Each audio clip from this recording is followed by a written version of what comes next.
غزہ پٹی کے مختلف علاقوں پر ہونے والے حملوں کے نتیجے میں فلسطین کی ہلال احمر سوسائٹی کے شہداء کی تعداد میں اضافہ ہوا ہے۔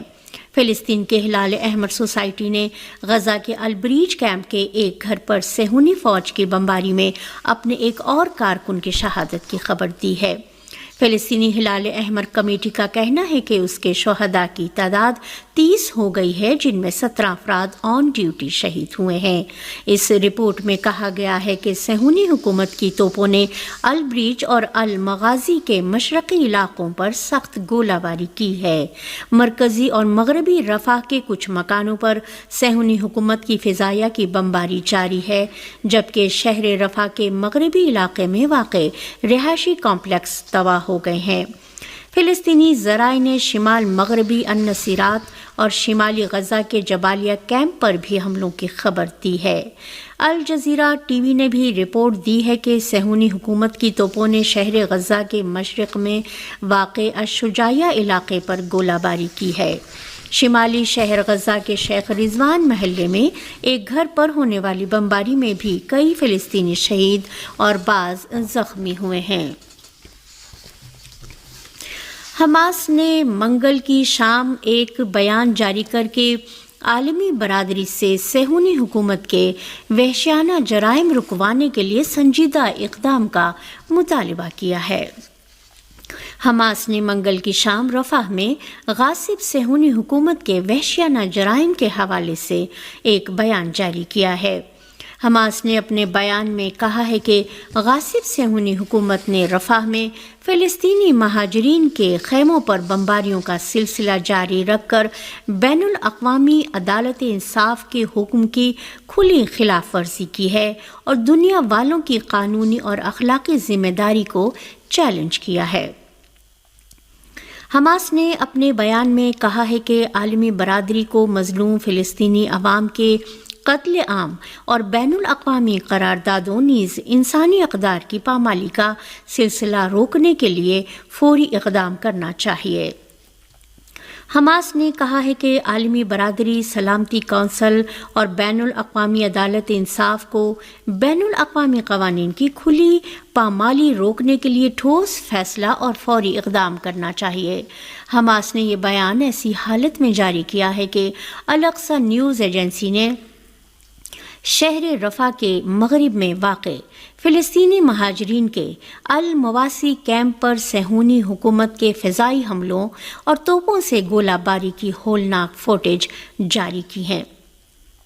اسی کے ساتھ غزہ کے سرکاری اطلاعاتی دفتر نے منگل کی رات بتایا ہے کہ صہیونی فوج نے گزشتہ 48 گھنٹے کے دوران مغربی اور شمال مغربی رفح میں محفوظ تصور کیے جانے والے فلسطینی پناہ گزینوں کے خیموں پر فضائی اور توپ خانے سے حملے کیے، جس کے نتیجے میں کم از کم 72 فلسطینی شہید اور درجنوں زخمی ہو گئے۔ مغربی اور شمال مغربی رفح میں واقع المواسی نامی فلسطینی پناہ گزین کیمپ سمیت دیگر محفوظ سمجھے جانے والے کیمپوں پر صہیونیوں کی جانب سے کیے گئے نئے جرم کی خوفناک تصاویر شائع کی گئی ہیں۔ دوسری جانب غزہ کے شہری دفاع کے ترجمان نے واضح کیا کہ غزہ کی پٹی میں کوئی علاقہ محفوظ نہیں ہے اور صہیونی فوج ان تمام علاقوں پر بھی حملے کر رہی ہے جن کے محفوظ ہونے کا دعویٰ کیا جاتا تھا۔ غزہ کے سرکاری اطلاعاتی دفتر کا کہنا ہے کہ صہیونی حکومت مزید شہریوں اور پناہ گزینوں کو قتل کرنے کی کوشش کر رہی ہے اور پناہ گزین کیمپوں پر حملے قابض صہیونی حکومت کا فلسطینیوں کی نسل کشی کے جرم کو جاری رکھنے پر اصرار اور ہٹ دھرمی کو ظاہر کرتا ہے۔ مذکورہ دفتر نے بے گناہ فلسطینیوں کے خلاف جرائم اور نسل کشی اور پناہ گزینوں کے خیموں اور کیمپوں پر وحشی صہیونی فوج کے بے رحمانہ حملوں کی شدید مذمت کرتے ہوئے کہا کہ اس اقدام سے صہیونی غاصب حکومت فوجداری اور بین الاقوامی عدالتوں اور دنیا کے تمام ممالک کو یہ پیغام دینے کی کوشش کر رہی ہے کہ وہ فلسطینیوں کا قتل عام اور نسل کشی جاری رکھے گی۔ ہندوستان میں لوک سبھا عام انتخابات کا طویل سلسلہ جہاں روبے اختتام ہے، وہیں حکومتی اتحاد اور اپوزیشن جماعتوں کے الائنس کی انتخابی مہم اور جدوجہد اپنے عروج پر پہنچ گئی ہے۔ اسی سلسلے میں وزیر اعظم نریندر مودی نے کولکتہ شہر سے متصل جادو پور پارلیمانی حلقے میں انتخابی جلسے سے خطاب کرتے ہوئے ترقی یافتہ ملک کو ترقی یافتہ مغربی بنگال پر منحصر بتایا۔ انہوں نے ریاست مغربی بنگال کی حکمراں جماعت پر نشانہ سادھتے ہوئے کہا کہ گڈ گورننس کا ترنمول کانگریس سے کوئی لینا دینا نہیں ہے۔ اس ریاست میں گڈ گورننس کو دوربین یا خوردبین تک سے دیکھ کر پتہ نہیں لگایا جا سکتا۔ انہوں نے ترنمول کانگریس پارٹی پر الزام عائد کیا کہ وہ بنگال کی ترقی کو روک رہی ہے۔ وزیر اعظم مودی نے عوام سے اپیل کی بنگال میں ترقیاتی کام کاج کو دیکھنے کے بجائے مرکز کے کام کاج کو دیکھ کر بی جے پی کو ووٹ دیں۔ وزیر اعظم مودی نے ایک بار پھر مسلم و غیر مسلم معاملے سے بھی اپنی انتخابی مہم میں سہارا لیتے ہوئے ووٹرز کا دل لبھانے کی کوشش کی۔ ادھر اپوزیشن جماعت کانگریس کے صدر ملکارجن کھڑگے نے امرتسر میں ایک انتخابی ریلی سے خطاب کرتے ہوئے وعدہ کیا کہ انڈیا اتحاد کی حکومت بنتے ہی تمام زرعی سامان کو گڈز اینڈ سروسز ٹیکس سے مستثنیٰ کر دیا جائے گا۔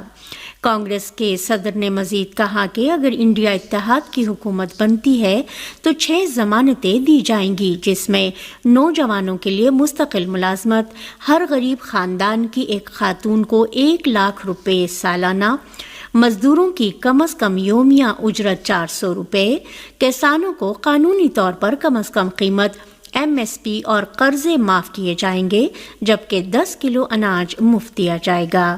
کھڑگے نے ساتھ ہی یہ بھی یقین دلایا کہ ان کی حکومت میں ملک کو آئین کے مطابق چلایا جائے گا۔ یاد رہے کہ لوک سبھا انتخابات کے آخری مرحلے میں 1 جون کو ووٹنگ ہوگی، جبکہ نتائج کا اعلان 4 جون کو کیا جائے گا۔ سعودی وزارت خارجہ نے رفح میں فلسطینی مہاجرین کے کیمپ پر صہیونی حکومت کے وحشیانہ حملوں کی سخت مذمت کی ہے۔ سعودی عرب کی وزارت خارجہ نے ایک بیان جاری کر کے کہا ہے کہ رفح کے حوادث کے لیے اسرائیلی حکام پوری طرح جواب دہ ہیں۔ سعودی وزارت خارجہ کے بیان میں کہا گیا ہے کہ ریاض رفح میں بے گھر فلسطینی مہاجرین کے خیموں پر اسرائیلی حملے کی مذمت کرتا ہے۔ ریاض نے اسی کے ساتھ کہا ہے کہ صہیونی فوجیوں کے جارحانہ اقدامات سبھی بین الاقوامی قراردادوں نیز مسلمہ بین الاقوامی اور انسانی اصولوں کی کھلی خلاف ورزی ہیں۔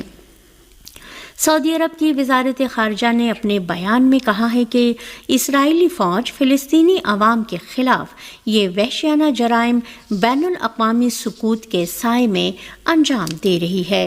سعودی عرب کی وزارت خارجہ نے اسی کے ساتھ کہا ہے کہ اسرائیلی حکومت بغیر کسی روک ٹوک کے وحشیانہ جرائم کا ارتکاب کر رہی ہے، جس کی وجہ سے بین الاقوامی اداروں کی شبیہ خراب ہو رہی ہے۔